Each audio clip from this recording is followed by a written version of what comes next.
It is crazy that we're almost halfway through the MLB season already. It's just flying by. And I know when you look at the waiver wire, it can look a little dry, it can look a little dull, but I'm telling you, there's still good players, usable players out there that we're going to highlight in this video. I've been itching to put out a waiver wire video since I missed last week. So let's get right into it. Ellie's locked in, Sadie's locked in. Let's go. We're going to go over some hitters, we're going to go over some pitchers, and who knows, maybe we'll throw in a prospect there to stash. Maybe we'll throw in a token relief pitcher. You know, we'll have that shallow league segment. You know, we'll have that deep league segment for all those people in those type of leagues as well. And of course, we're going to go over that recap. You know, I'm holding myself accountable. You got to see if there's going to be a punishment if I can hit myself in the nuts, go in the ice bath, shotgun beers. You got to wait to see, wait and find out. If I'm going to go ahead and recommend players that are going to over your team in a given week, at least you should get some satisfaction from it, right? I appreciate everyone being here as always. If you're not subscribed, go hit that button right now. That would be awesome. And for those that are new here, I'm Chris and welcome to Number 2 Sports.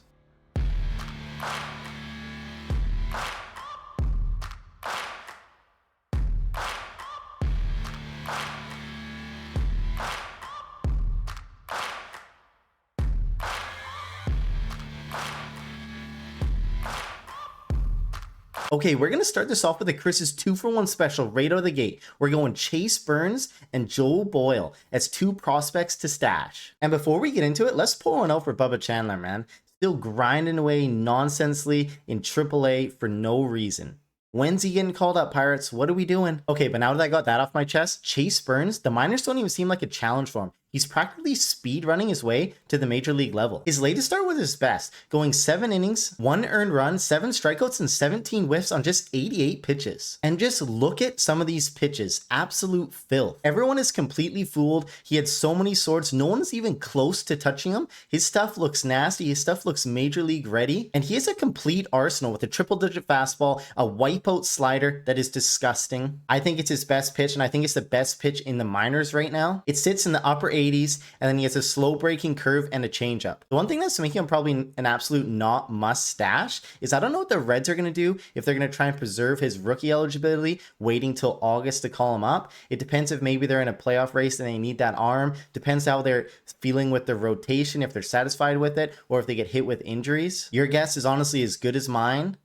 But I think the latter talent, like I always said, always prevails. He's going to force his way onto this major league roster sooner rather than later. If you got an open NA spot, pause this video, go grab him, stash him there right now. Okay, so we're on to the second piece of pizza. It's not as good as the first, but it's still pretty tasty, and that's Joe Boyle. Now, he's technically not a prospect to stash since he's already lost his rookie eligibility. But for fantasy, it's the same thing. Doesn't matter. And he's already shined in his lone start in the majors this year, going 5 scoreless innings way back in April. He finished that outing with 7 Ks and no hits allowed. He has an upper 90s fastball with the ability to touch triple digits, which I love. I love dudes that chuck gas. He has a nice slider that he always pounds down and in on left-handed batters to that back foot. Just look at this pitch right here. Nasty. He is sort of like a 2-pitch pitcher, but he mixes in his splitter now, which again is a plus pitch. And this dude towers on the mound. He's 6'8", looks like the Incredible Hulk out there. And honestly, we got to credit the Rays pitching staff for a lot of his development. Kyle Schneider, a 6'7" guy himself, works really well with taller pitchers on the mound on tweaking their mechanics, and it's really paid off for Joe so far this year and in the minors. You have to believe he's getting another opportunity soon, especially with Taj Bradley just looking terrible, can't locate anything, getting hit all over the park. I think he has huge potential, literally, and I think he's going to get the calls soon. Again, if you have an open NA spot, or you've had 2 open NA spots, go grab both these guys, stash them on there now. I think they have absolutely huge potential for starting pitchers for fantasy the rest of the season. All just depends when they're going to get called up. I like them both a lot. And next up, we have Ben Casparius, bulk reliever for the Los Angeles Dodgers right now, hopefully soon to be starter. So for the foreseeable future, he's going to be piggybacking Ohtani on all his starts. So for quality start leagues, that's going to be real tough to start him because he's never going to qualify for a quality start. But if you're in wins leagues, it actually can be really helpful because I think he's going to be set up. He's going to be lined up pretty well each time to get a start following Ohtani and playing for the Dodgers. So with that quick disclaimer out of the way, if we actually take a look at his game logs, he had a pretty disappointing outing against the Padres, but it wasn't as bad as the box score indicates. He got a solo blast from Manny Machado in a 3-2 count, and he actually had a nice fastball located up and away, and Machado just hit it oppo taco. Like, sometimes that just stuff happens and it's unlucky. His arsenal was on full display though. His four-seamer was getting 17.5 inches of burst. It had a 35 CSW, and he was locating it beautifully, always upstairs or always out and away. His sweeper was working well against righties, and he rounded that out with a cutter and curveball that had a nice pitch balance to it throughout the outing. He has the tools to dominate both lefties and righties, and just look at his StatCast page. Look how red that baby is. I'm excited to continue to see him get stretched out. I really hope the Dodgers open up a starting position for him, open him up a starter's role. Who knows if that's going to happen? I'm hopeful it will, and I think his value will just skyrocket. He'd be a high upside strikeout pitcher, always a good chance to get a quality start, always a good chance to get a win on the Dodgers. He's just lurking in bulk relief right now, but I still think he's a solid add in 12-team leagues if he ever gets that starter's role. When it gets announced, people would be running to the waiver wire to grab him. Next up, we got an exciting starting pitcher. I know we're banging out 4 pitchers in a row here. We got Jacob Lopez, starting pitcher off the A's. Someone who strikes out 9 batters in back-to-back outings has to be taken seriously in fantasy baseball, and especially if they've only let in 1 earned run through both of them. He dominated the Royals, firing 6 scoreless, then pretty much dominated the Astros again, only allowing 1 earned run. And really, if we even take a step back and look at his last 3 starts, he's been spectacular. In his latest starts against the Astros, he peppered them with changeups, throwing 31 of them. And in his last 2 starts combined, he only threw 18 total, and I loved it. It stayed away from that right-handed batter heavy lineup that the Astros have, and it led to 11 whiffs and a 41.9% CSW. Really just absurd stuff, and it was a great game plan heading into it. The rest of his arsenal consists of a low 90s heater, and you guys know how I feel about those low throwing, low 90s heaters, but it has great horizontal move to it, and he can get away with it because he has elite extension at 7.1, and also his control is dialed in, always getting that thing up and away or up and in. So really, it is working right now. Follow that up with a slider that he continually placed backdoor beautifully against Houston, and then he mixed in a cutter that went 10 for 12 for strikes, and his pitch mix was perfect. I really hope he keeps his change-up first approach going forward. I digged it a lot. I'm very intrigued by his last 2 starts, or really his last 3-4 starts. And in 12-team leagues, I think I'm trying to add him everywhere where he's available. I really like his upside. I think he can be a solid starting pitcher for fantasy. I'm very curious. I'm very intrigued to see what his pitch mix, see what his game plan looks like in his next outing, to see if he sticks with this heavy change-up approach. He's definitely worth an ad if he got space. Next up, we have another all-time great fantasy name, almost up there with the 2-finger dingler, Emerson Hancock, baby. Starting pitcher off the Seattle Mariners. Go Mariners. Now, honestly, I might have mentioned him earlier, but I just wasn't sure how secure his rotation spot was, because once Gilbert came back, once Kirby came back, I thought that Hancock would be the odd man out, but now with Miller going back to the IL again with some elbow discomfort, some elbow injury, and he's going to be out at least through the All-Star break, I think Hancock's rotation spot is pretty rock solid for the next month or so. And he deserves it. He's been pitching really well. And really, after that first outing of the year against Detroit where he got absolutely annihilated, he's put solid outing after solid outing with maybe one other slip up in there against the Yankees. If you take those 2 games out, just step back for a second, this guy's ERA would be pristine. That's also why I don't really like looking at a pitcher's ERA to value them going forward, because an ERA is everything that's happened in the past, and as fantasy managers, we only care what's going to happen in the future. It doesn't take into account if he's changed his pitch mix, if he's changed his strategy going into games against left-handed batters, right-handed batters. I always say don't put too much effort into looking at pitchers just based on their ERA. Take a look at their pitches, take a look at their expected stats, what's underneath, and then go from there. Now, I don't think he's a must grab by any means. I still think there's a lot of flaws in his fantasy game. He's not going to be a high upside strikeout player. It'll be average at best. He still walks too many batters, but he gets away with all this by limiting hard contact, inducing a fair amount of ground balls, and he gets to play half his games at T-Mobile, which is arguably the best pitcher's park in all of baseball. I think he's the type of pitcher you want at the end of your rotation, so starting pitcher 4, starting pitcher 5, depending how many starters you have in your league settings. Someone that's going to help stabilize your ERA, stabilize your whip, get you some decent strikeouts, and hopefully have some opportunity for wins and quality starts. There's definitely a lot worse guys you can do than Hancock on the wire. I would just maybe caution a little bit with his next start on Saturday against the Cubbies, unless you like rolling the dice.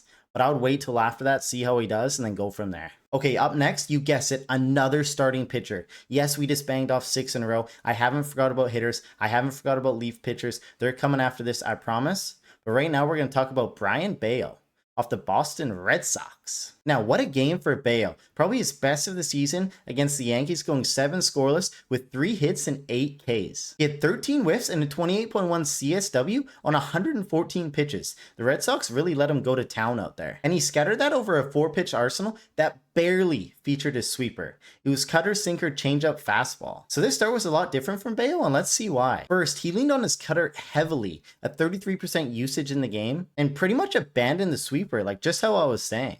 He only threw it twice the entire game. The cutter was sensational. Just like, look at these pitches right here. He didn't allow a single hit on it in 38 pitchers, not a one. And I think that's a massive upgrade for him. And I think that'll really help him going forward. He had a nice, legit 3-pitch tandem with his cutter, changeup, fastball. He located his heater upstairs, which is what we always want. His changeups were landing on the edge or down low and away consistently. It was beautiful, and he was pounding that strike zone. I mean, pounding it with that cutter. It wasn't always even his most accurate pitch, but he leaned on it again heavily, and it worked. One thing to note, though, if you look back at his career, he's always played well against the Yankees, and some guys just do that. They get hyped up. They always know the Yankees are going to draw a huge crowd. Maybe he just has a read on it, or the Yankees players, some of those main guys or coaching staff can't get a read on him. But to counter that, if we look back at his prior 2 games, they were excellent as well. Alibite with a completely different pitch mix than the one I was just talking about, and that is the one that I actually am most excited about with him going forward. So kind of contradicting myself there. I like this cutter version of Bayo.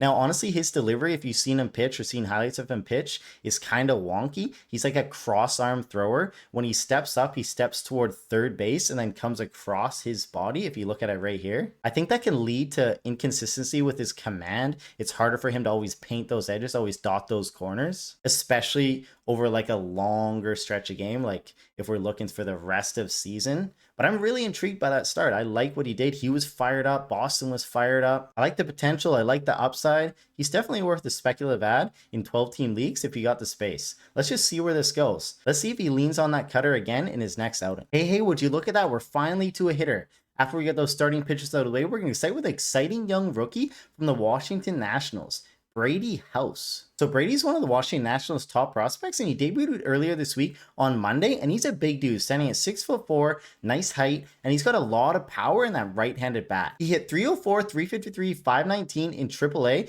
with 13 home runs, and he was on a legit 15-game hit streak before being called up. And he's still just a kid. He's only 22 years old. So I want to say, just based on how other prospects have been called up and how their first stints have went, like Matt Shaw and Nick Kurtz before he got hurt, they have all struggled mightily. So I'm not saying that he's going to be anything different than them. He's for sure going to have his fair share of growing pains, but his underlying skill set, his underlying power makes him a very intriguing option at a corner infield spot. And the one big red flag with him, he has so much swing and miss on his profile, especially against sliders. He has a 42% whiff rate against them, and changeups, he's almost just as bad as well with a 40% whiff rate. So he will definitely get a heavy dosage of off-speed stuff in his first stint in the majors. So we'll know right away if he's going to be able to adapt to major league pitching and make adjustments to be able to get this bat on the ball. His power is undeniable though. He has 108 mile per hour exit velocity in the minors, and only his teammate James Wood would have a higher mark in the entire National League. Washington also desperately needs a competent right-handed bat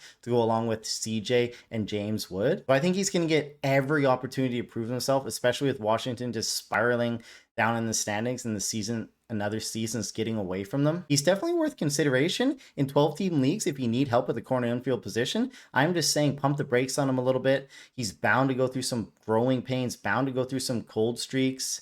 I don't think he's going to hit the MLB running, but keep your eye on him just in case he does. He has that undeniable power, so he could be very useful for fantasy purposes. Okay, let's try and get a groove here with some hitters. We got another hitter coming up right now, Nolan Schanuel off the Los Angeles Angels, drafted 11th overall in the 2023 MLB draft. It only took Nolan 40 days to make it to the big leagues, and that's partially because the Angels always fast-track their prospects. He's definitely not your stereotypical first baseman. He doesn't hit for a lot of power at all. He's definitely contact-oriented, plate discipline oriented in his approach at the dish. In 2024, he was solid. He hit 250 with 13 home runs, and there was definitely potential for more. He showcased that. The most important thing, though, is his metrics compared to 2025.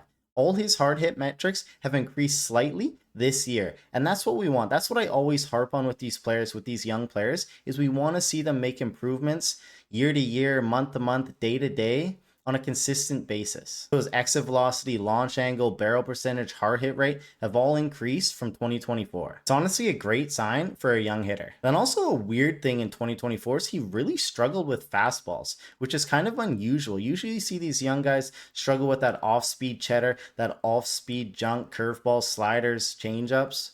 But no, he was struggling to hit fastballs. And in 2025, he's actually starting to pound them. He's hitting them for a lot more, hitting a lot more doubles, hitting home runs off them. And it's really elevated his game this year. It makes him a lot harder out for pitchers. His overall hit tool is by far his best asset. Great contact, great discipline, potential to be an OBP stud. I think he's in a perfect spot in the 2-hole to rack up hits, get on base, get counting stats, and he also has the potential. He's also showing that he has some power in 2025. He should 100% have another home run on his line too. I don't know if you guys forgot about that Denzel Clark, probably the greatest catch or one of the greatest catches of all time. That was on Schanuel. And he was choked about it rounding first base, as you would be. His 2025 stats don't jump off the page at you by any means, but they have been improving as the year goes on. I think anyone in need of an OBP pump, some hits, some counting stats, and the potential for power can do a lot worse than Nolan on the wire. I do like his second half outlook. He's someone I'm keeping an eye on. Okay, finally we get to talk about another roid guy, another PED user, Jurickson Profar off the Atlanta Braves. So Profar's suspension is coming to an end July 2nd. He's already in a minor league rehab assignment, which is weird that he can do that while suspended, but whatever. And again, this was all for him caught using PEDs or a masking agent that was detected. And I think this is the last week, like the very last week. It really should have probably been like a week and a half earlier to stash him in all competitive leagues. He's expected to slot right back into the 2-hole sandwich between Acuna Jr. and Riley. Like, name a better spot than that. The one thing is though, he's not eligible to play in any playoff games for the Braves, but I don't think that's big of an issue because one, the Braves need to make the playoffs. So who cares how you get there? You gotta get there. And two, I don't really think he's taking any meaningful bats away from any playoff guy.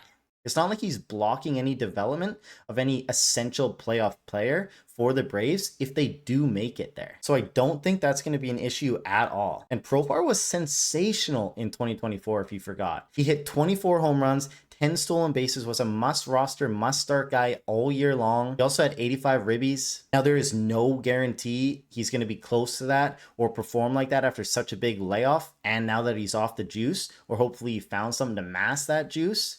Navole Marte was kind of like a comparison, same sort of thing. He came back a little slow, but then actually seemed to be all right, besides injuries derailing his season a little bit after that. I am taking the risk absolutely everywhere that he's available though. It is crazy this point, this late in the season, that you could get a huge difference maker like him just off the wire. Go grab him, go make room for him. It's worth the risk. You never know. And next up, we have another rookie that's just absolutely balling out for the Houston Astros. We're not going to spend a lot of time on him because he's probably scooped up in any competitive league weeks ago, but it's Cam Smith. Kyle Tucker, who, man, if you're a Houston Astros fan, you got to be stoked with Cam Smith. He's been sensational. His top of the league bat speed, and he makes extremely loud contact. If he ever can cut back down on his whiff, cut back down on his K percentage, he's going to be great. And he's been superb since about mid-May. And oh yeah, he also has gold caliber glove defense as well. The kid is going to be all right. The kid is going to be great. He doesn't look overmatched at all so far in his career. If he's available on your wire, you got to go get him. I didn't forget about that token RP pitcher.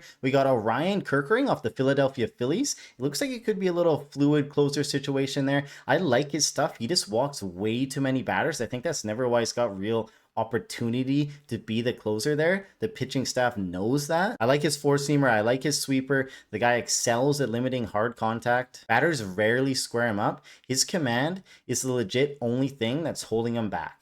He's definitely worth an ad if you're chasing saves. Oh, and also we have to give a shout out to Nick Kurtz. I've been advocating for that guy all season long, and it looks like he's finally bringing it all together, and he looks like he's superstardom bound. He has insane bat speed, prospect pedigree, all the physical tools, all the upside in the world that makes fantasy managers drool for him. James Shiano put a good tweet about him avoiding pitches in the gray area. If he does that, if he gets a little bit more selective, man, watch out league. He's going to be hitting bombs all day. Okay, next up, boys, we're going to go over some shallow league ads and some deep league ads. And all these roster percentages are from Yahoo. First up, we're going with the guy I just talked about, just pumped his tires so hard. Nick Kurtz, only 40% owned. He should be universally owned everywhere. Jackson Holiday, 71% owned. Again, for two bag, you have to be like average at best. I think he has immense upside in the second half of the season. He's only going to get better. Colton Cowser off the Baltimore Orioles, 49% rostered. He may have been dropped, re-scooped up with his injuries. He just hit 3 home runs in a row. He's swinging the ball really well right now. Just needs to cut down on his strikeout rate, his whiff percentage. If he can do that,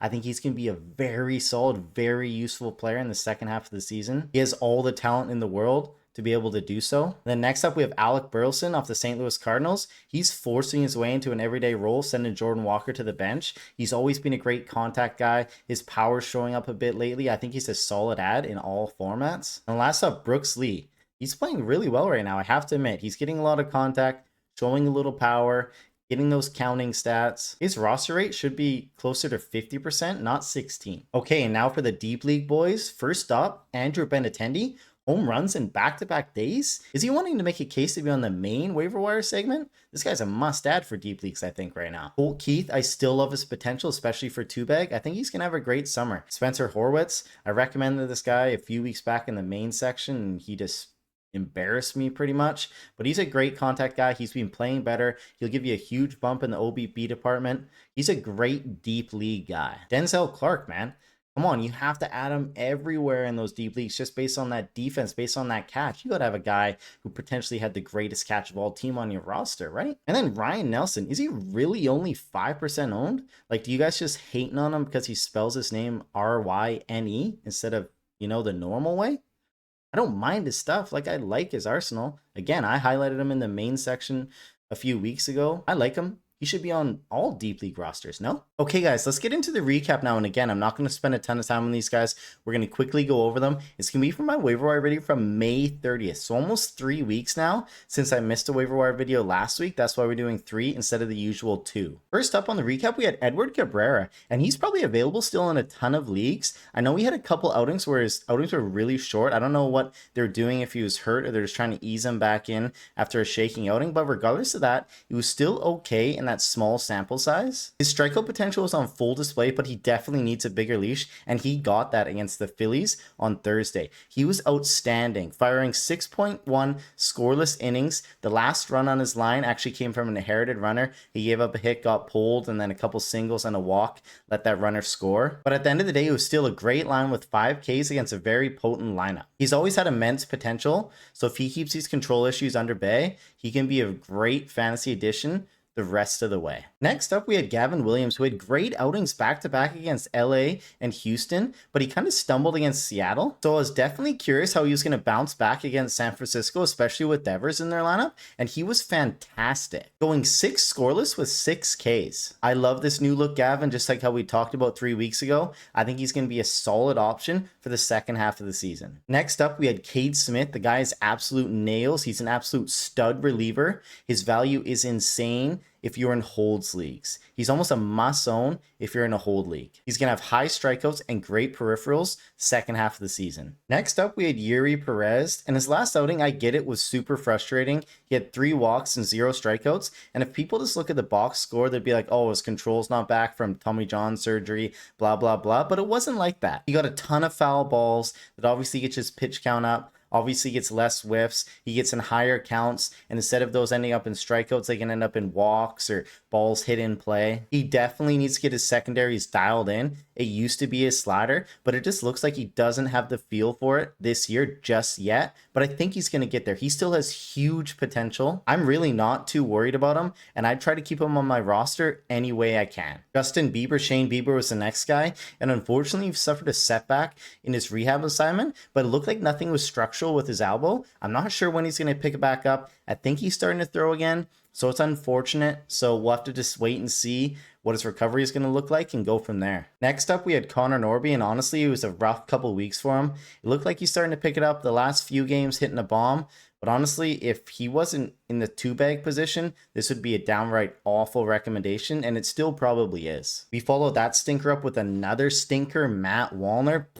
His sporadic power is just not going to help you in your lineup. I thought he'd get more consistent playing time. I thought he'd have a little bit better of an average, not being so hit and miss. You definitely got to send Wallner back to the wire. We keep going with Parker Meadows, and yeah, he has had a slow start, but I still think he has immense upside. He's going to bat near the top of the order against righties, and he's still going to stay in the lineup most nights against lefties, it looks like. If you can, you got to give some time to get his feet back underneath him, and I think he has great upside for the second half of the season, and I think he could really help fantasy lineups across the board. He's that 5 category threat you want in your lineup. Next up, we had the left-handed pitcher Noah Cameron. And if you remember, I didn't fully believe in him just because I don't believe in his fastball at all at the major league level, but he's totally proven me wrong. And his downsides kind of showed up against the Yankees, but it is the Yankees, so I will give him a pass for that because the Yankees do that to a ton of starting pitchers across the league. Because in his next outing against the A's, again, he was spectacular, and I have to give him credit for it. He's a command first pitcher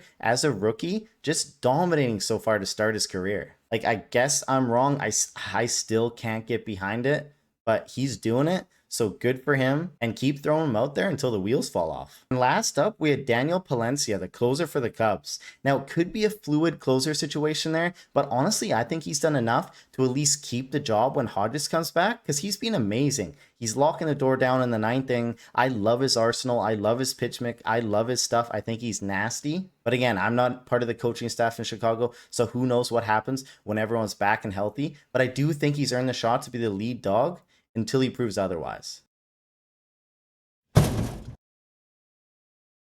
that's it for this week's waiver wire video. I hope you guys enjoyed it. I hope you guys are all crushing it in your leagues. Make sure to leave a comment down below. I'm gonna respond to every single one, every video, even if it's just nonsense. I love doing that. So have a good rest of your weekend, everybody. Have a good week, and I'll see you when I see ya.